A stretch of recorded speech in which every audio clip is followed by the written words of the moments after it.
Bonjour à toutes. Pour celles qui arrivent sur ma chaîne, je suis Sylvie du blog Coudre Ensemble. Donc sur ce blog, je partage avec vous des conseils, des astuces et également des formations couture. Donc n'hésitez pas à vous abonner à la chaîne ou à liker si vous aimez cette vidéo. Donc aujourd'hui, nous allons voir comment recouvrir un bouton. Donc les boutons à recouvrir, c'est ce type-là. Il en existe d'autres types, on va le voir. Alors vous allez me dire pourquoi recouvrir un bouton? Il en existe beaucoup aujourd'hui, de toutes les tailles, de toutes les formes, dans différentes qualités. En fait, c'est assez simple, c'est si vous souhaitez assortir vraiment votre bouton à votre accessoire ou à votre vêtement que vous êtes en train de coudre. En recouvrant votre bouton, vous allez le rendre unique, un petit peu singulier, voire original en fonction du tissu que vous allez choisir.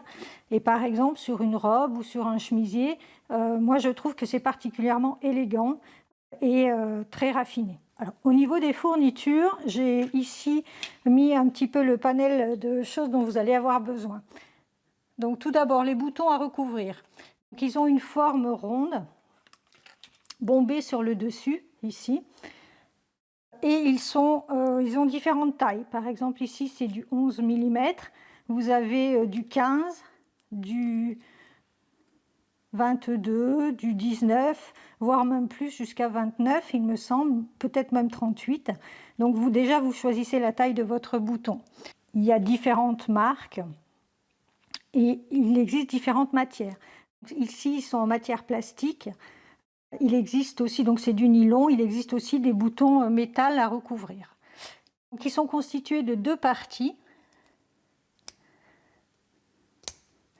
Donc ici, il y a une partie supérieure, donc celle qui est bombée, sur laquelle on va venir positionner le tissu. Et vous avez l'autre partie inférieure qui vient se clipser ici, dans la partie supérieure. Donc, une fois qu'il est clipsé, vous avez ici un petit trou qui va vous permettre de le coudre. Les boutons à recouvrir, au verso du carton sur lequel ils sont installés, vous allez trouver ce qu'on appelle un gabarit. Vous avez plusieurs gabarits en fonction de la taille de votre bouton. Ici 11 mm, 15 mm, 19 mm, 22 mm et 29 mm. Donc c'est le gabarit qui va vous servir à découper votre tissu.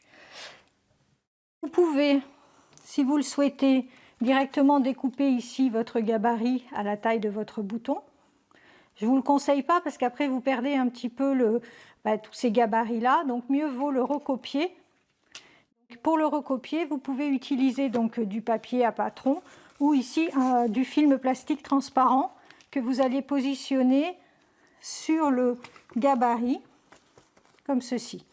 Donc je vous expliquerai pourquoi moi je préfère du film transparent, juste après on va voir ça.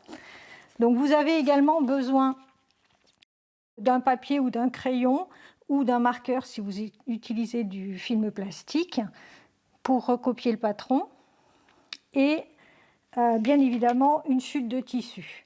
Donc si votre tissu est fin comme moi c'est le cas ici et qu'il a tendance à s'effilocher, pour mieux arriver à recouvrir votre bouton, je vous conseille de l'entoiler. Donc vous choisissez ici de la Vlisline par exemple, qui est adapté à votre tissu. Il existe différentes sortes. Là, c'est de la Vlisline pour tissu léger. Sur la Vlisline, vous avez ici un côté brillant et un côté mat. Donc, il faut toujours thermocoller le brillant sur l'envers du tissu, ici. Donc, si vous avez un tissu fin, il vous faudra en plus un fer à repasser pour, ici, appliquer votre thermocollant sur l'envers du tissu. Je l'ai fait, par exemple, ici, sur ce morceau. Voilà, j'ai thermocollé une petite bande au dos. Si vous utilisez un tissu par contre épais, il est conseillé souvent de l'humidifier un petit peu le tissu pour arriver à à ce qu'il soit plus malléable. Et vous allez donc arriver mieux à faire épouser le tissu sur le bouton et à bien le plaquer. Donc, ensuite, il vous faudra une bobine de fil à coudre et une aiguille vous allez voir pourquoi. Donc la première chose à faire, c'est de recopier le patron. Donc on prend ici, moi je vais prendre le petit bouton de taille 11 mm. Vous prenez votre film plastique, vous le positionnez sur le patron et vous tracez ensuite. Oui, j'ai oublié, vous allez aussi avoir besoin de 2 paires de ciseaux, on va voir pourquoi. Donc vous tracez ici votre cercle correspondant à un bouton de 11 mm et vous le découpez. Je l'ai préparé ici. Pensez bien à utiliser une paire de ciseaux qui ne vous sert pas pour le tissu, ça c'est très important. Avec la paire de ciseaux qui est utilisée généralement sur les tissus, on ne coupe que du tissu.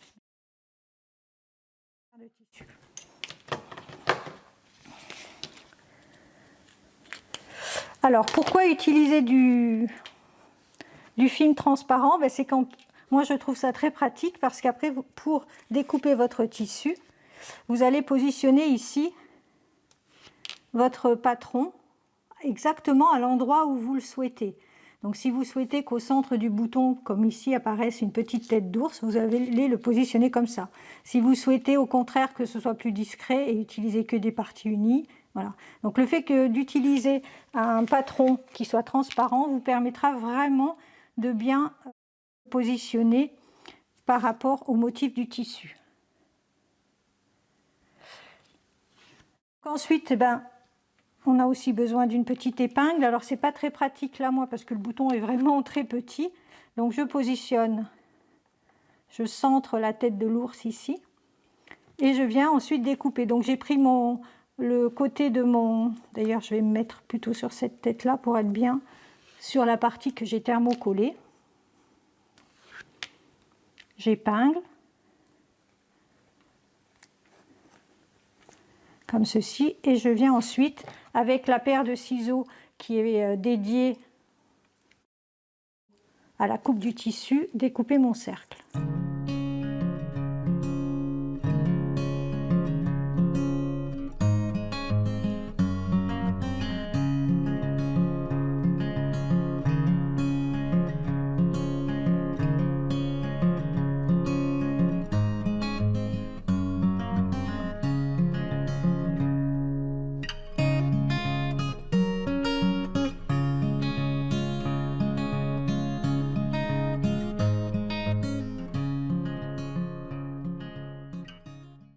Ensuite, l'étape suivante, ça va être de préformer donc le tissu à la forme du bouton. Pour cela, on va froncer tout le pourtour ici de notre cercle, de notre rond. On prend un petit peu de fil à coudre. J'ai volontairement pris du fil noir, mais le mieux aurait été de prendre, je pense, du film de couleur crème. Donc j'ai pris noir pour que vous puissiez mieux voir. Donc vous enfilez votre fil. Donc on va bien le couper droit pour faciliter l'enfilage dans le chat de l'aiguille. Voilà. Alors, on va commencer à piquer. Alors on se met à quelques millimètres du bord.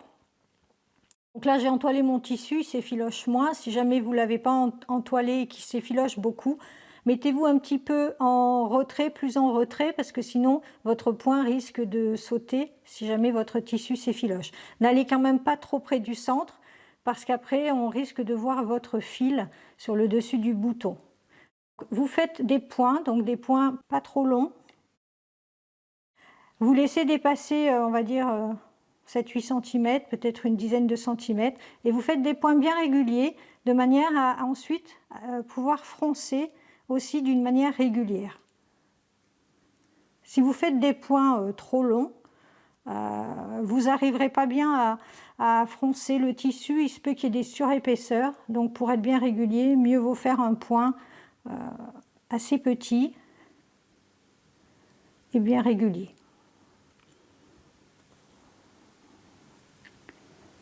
Donc on fait ça tout autour.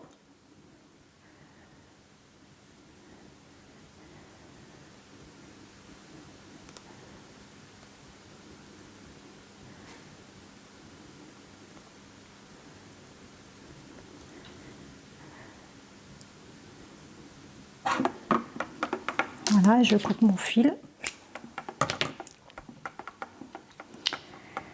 Pour préformer, on va froncer. Donc, si vous avez l'habitude de faire la couture, hein, on fait aussi des lignes comme ça de couture sans point d'arrêt pour froncer. Donc, vous tirez un petit peu sur vos fils. Ça va commencer à faire une forme un petit peu circulaire. Comme ceci, le tissu va se recroqueviller sur lui-même. Voilà, ici mon tissu est préformé. Ensuite, on va recouvrir le bouton. On va tout d'abord l'ouvrir et on va mettre le tissu de la face envers sur la partie bombée, comme ceci, bien au centre. Le tissu va naturellement épouser la forme du bouton. On va tirer légèrement, puis fortement ensuite, pour bien tendre le tissu, comme ceci. On répartit les petits plis, hein. Donc si vous avez fait un point bien régulier, normalement ils se répartissent bien tout seuls.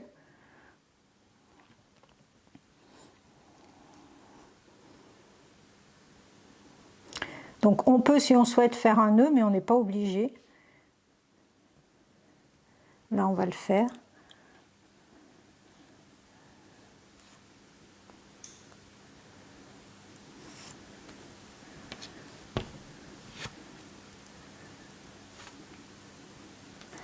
Parce que ça va nous permettre en fait de couper le fil. Donc on fait un nœud double, un nœud simple puis un nœud double. Hop. Une fois qu'on a bien donc resserré le fil de fronce.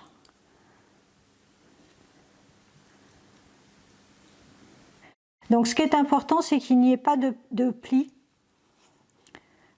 du côté du bombé ici. Donc je coupe ensuite mon fil.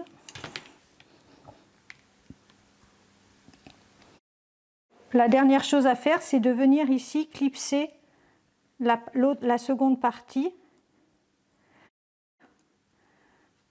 Elle va dans ce sens, hein. On clipse sur les fronces que l'on vient de faire.